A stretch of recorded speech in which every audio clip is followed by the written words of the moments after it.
What up, gamers? Merry Christmas, Happy Holidays to everybody that's tuning in and watching us on release day, because it is December 25th here. So I hope you guys are having a great, relaxing holiday if you are celebrating. Now we've got a, I guess you would say, very meta-focus match for you this week. This week we've got, to round out the week, that is Jeskai Blink versus Izzet Affinity. Now, both these decks have kind of risen up more over the last coming months, 6 months in particular. Jeskai Blink in particular over the last, 2 months, if you will, with the regional championship. But we see Izzet Affinity doing the Izzet Affinity thing. Hey, let's dump my hand and then drop down a Thoughtcast to immediately refill my hand. So it's like, hey, here's my 1 card a turn for the Blink player, and then they follow it up with, what is that, 5, 6 cards a turn? Jeez. No, 7, I guess, if you count Thoughtcast too. What the heck? Yeah, so here's how things are working here. Jeskai Blink, utilizing the kind of shift, if you will, like the Blink decks, whether it's Esper or Jeskai, have basically taken over as the premier mid-range style decks in Modern. Right, we're going to grind it out. We're going to be able to play these kind of bigger creatures, these 5 drops that we can maybe cheat into play earlier, like Quantum Riddler, Solitude, things like that. But you've also got some shenanigans you can do early on, Felias, Ragavans, things like that. Teferi is also utilized in a lot of the lists. And then you've got some other grindy stuff like Fable, the Mirror Breaker, other goodies to utilize here. But on the other side, Izzet Affinity is a speed deck. It is a pierce or go wide strategy, depending on which way you go, just like the old school version of Affinity was back in the 2015, 2018 era of Modern, where you're like, I'm going to dump my hand and create a bunch of drones using Pinnacle Emissary, things like that, to go really wide. Or you could be able to go pure strategy and use kind of just 1 creature like Kappa Cannoneer, things like that, to just kind of pierce through and kill your opponents here. Now we see a construct being created off of that Urza Saga, which is quite large here, but Felia is going to put a stop to that and blink that out of existence. So 2 damage going across here. All right, Bobble going to get used. Let's try to refill our hand a little bit more here. Let's see, draw and draw for turn, so back up to 5. That's the thing about Affinity that it is nowadays, is yeah, we can dump our hand, and then we've got Thoughtcast, Thought Monitor. It's the 8-cast style that exists that allows us to kind of pivot and be able to stay around much longer. But we see Urza Saga going to help us tutor up a creature or a 1-cost or 0-cost artifact, depending on what it is. We could get Ornithopter, we can get Memnites, we can get Lava Spur Boots is going to be our option to grab here. So I like that. Giving Ward 1 haste as well. Quick on the screen there for you to see. There's Urza Saga number 2. Ooh. Well, but as these players are getting going, of course, you did see the little subscribe pop up on the screen. If you guys haven't yet, please consider doing so. But yeah, look at this very quick dump of the hand. Thought Monitor going to get utilized again. Equip this, and looks like we're going for the beats here. Responding looks like we're going to be doing to the equip, because the ward's going to be a problem. So Solitude going to come out. Pitch this Prismatic Ending, and then followed up with a Ephemerate. So we basically are going to get to blink 2 things out of existence. So let's see.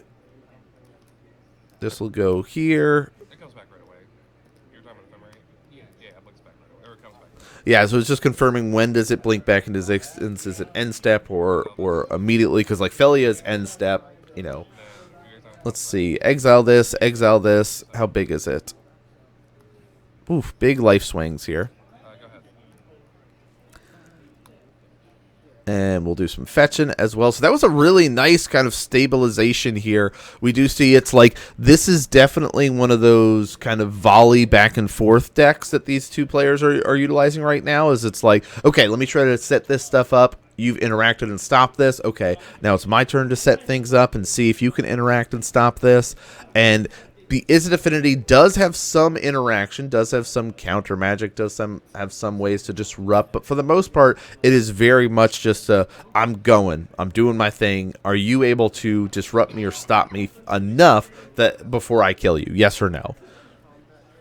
And because it can pivot its game plan so much, it's a very challenging deck. Now, there are some, you see it like right now, it's like super like online and doing its thing, but it can be a little bit clunky with the draws and things like that. So there is that element that you do have to be aware of. But Ephemerate going to be cast from exile with this rebound effect, letting us do some solituding again. All right, and with the Felia there, we could just basically blink the field out here. So I like this. Felia and Ragavan coming in, going to be pushing for damage. And you can see it is, we got, I hate looking at it. We do have the shaky cam going. We have been bouncing around and shifting where we do our recording in the shop, and we had to set it up at a different location this week because you like a couple of videos, they've been a little bit more glary. You can see a little bit of that here, and then we've got, of course, this action taking place with the shaky cam because we had to hook our recording equipment up to one specific table that as the players shuffle and do things like that, we get to see a little bit more of that sort of stuff happen. So I apologize for the shaky cam going on for this week, but we've got some other more stable footage for you guys coming up soon. And we got a nice mix of games to show you. Next week, we've got a bit of a cool elemental deck utilizing Aang. So we'll see how that match goes. That's going to be coming out on Monday for you to enjoy. Of course, we do have our gameplay every Monday and Thursday. Springleaf, Drum, and Pass. So we've got a construct ready to be created here. You can see the kind of Urza Saga there. So it's like, okay, what can we do here? Bring the beats. I like the idea of exiling Solitude one more time. All right, construct gonna come. Yeah. Blocks. All right, how big is the construct? 1, 2, 3, 4, 5, 6. It's a 6/6. 1, 2, 3, 4, 5, 6. We've done 3 damage to it. We've got a Flage to follow it up. I like that. Flage, kill it off. Oh no, we're gonna cast the Emissary?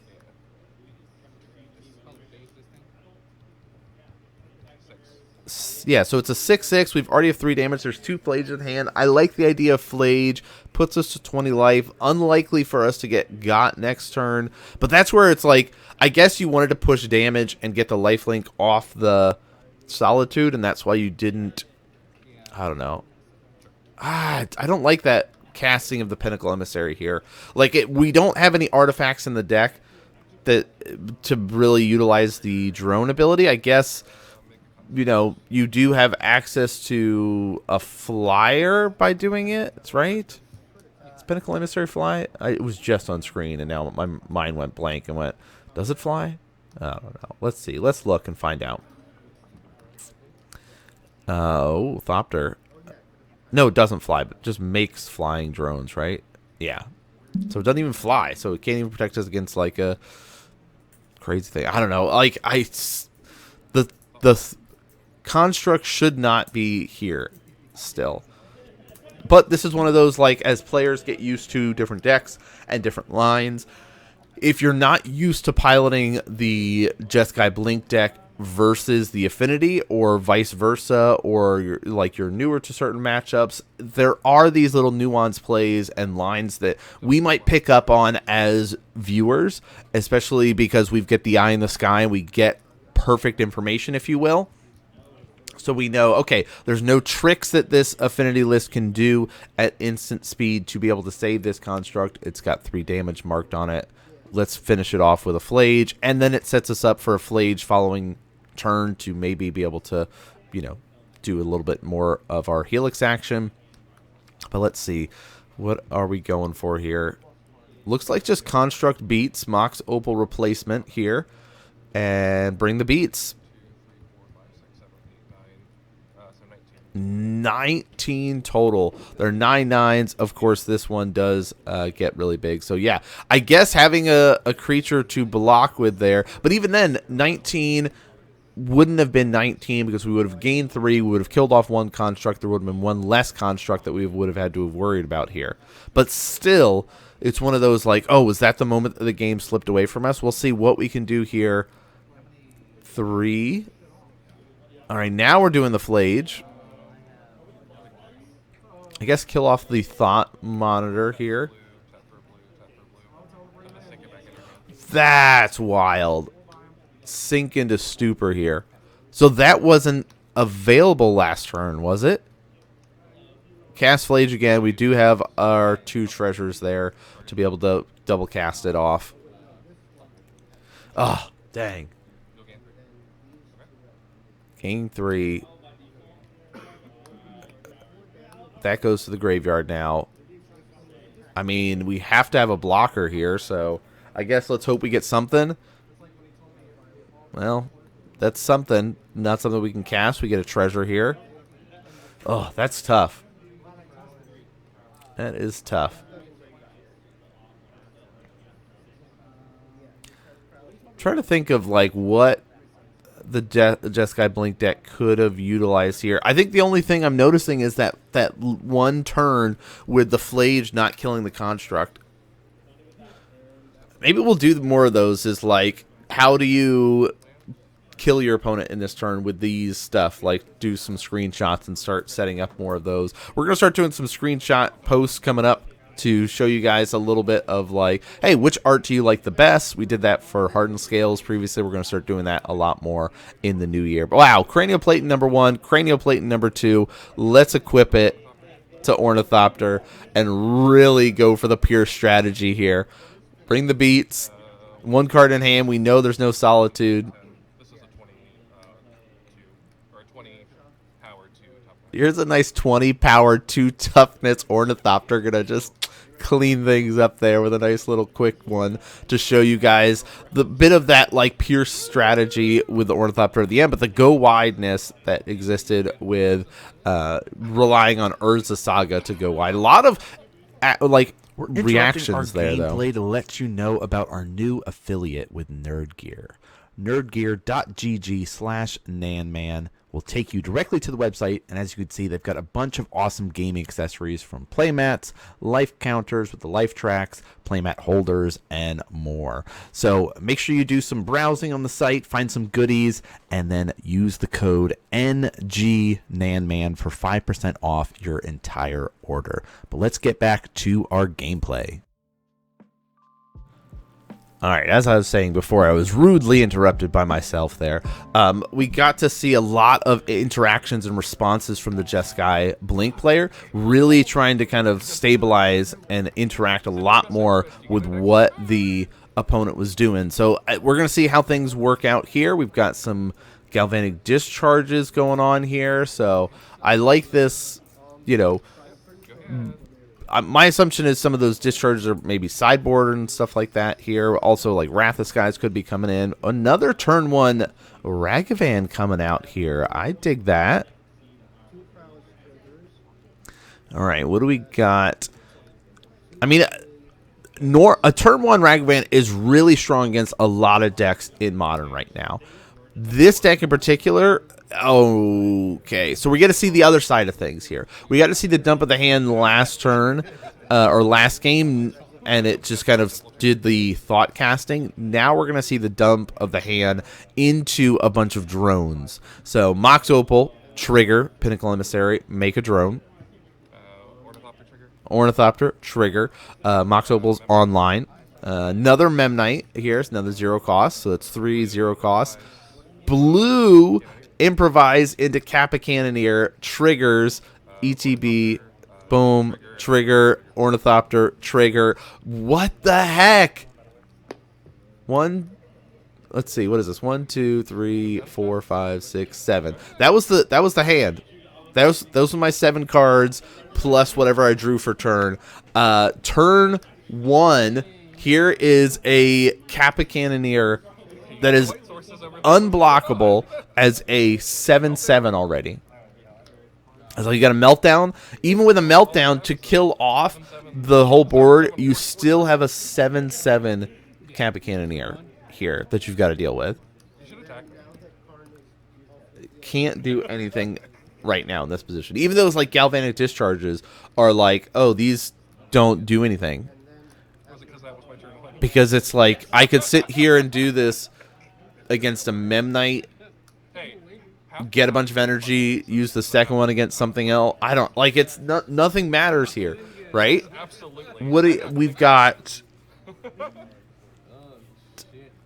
I don't know. There's no blue right now because we don't have a way to do any countering. Because that would have been nice too if we had a way to like counter the Kappa Cannoneer. But no, that was a turn 1 dump.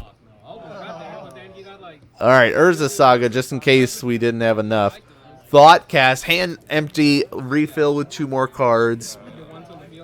Do we have an artifact to give it unblockable? Hey, there we go. Trigger. Move to combat. Bring the beats. Here are the Memnite and all these drones. So 10, 11, 12, 13. 13. Here's just 13 damage on turn 2. Oh, wait. Can't block it because we played an artifact. You can block this Memnite if you want. He says, oh my gosh. What the... I don't know. It like seeing this, it's like this seems awesome, but I don't want to buy more Mox Opals. And it says, "Here's my hand. I could kill these little things." Oh, Yeah, your only way with your land that you could have got out of it is if you had a solitude, is then you could consign the word trigger. all right. So that's a great little tip there from our affinity player. The only way that you could have maybe gotten out of this situation is pitch, get a solitude, and then you could have been able to consign the trigger, because you can counter, because ward is a triggered ability, so you can consign the ward and then be able to get rid of Kappa Cannoneer. But that's like the only line that you could have done to get out of that situation. But otherwise, that's wild how fast that match went. So very quick one for you guys on this holiday here to be able to enjoy. We've got a longer one, about 40 minutes, coming out on Monday for you to be able to enjoy. But hope you guys have been enjoying it. This was at least a good showcasing for Affinity, and at least a good idea of what the Blink deck can do, especially from game 1. Game 2, there's nothing you can do when it's like, hey, on turn 2 I'm swinging for 13. Like, that's the Magic Christmas land that sometimes happens with the deck. It can be clunky. We didn't get to see the clunk this time around, but that doesn't mean that it can't be clunky. There's a reason that this deck is, usually getting in the top of kind of the regional championships and placing well online and stuff like that. It's a very powerful and explosive deck there. It only runs like 14 lands, 15 lands though, because you've got like Mox Opals. You can just get away with like, here's all my 0 cost, that it's fine. Depending on how aggressive you want to run. Like I've seen some run even more aggressive with like engineered explosives or even more 0 costs and stuff like that. But that is going to do it for us here today. I hope you guys enjoyed that one. Again, very fast-paced one to kind of get you back into your holiday stuff. Of course, go back and watch any of our old videos if you've missed any this year. We're getting close to the end of 2025. But that's going to do it for us here today. Thanks so much for tuning in and watching, everyone, and I'll see you all next game.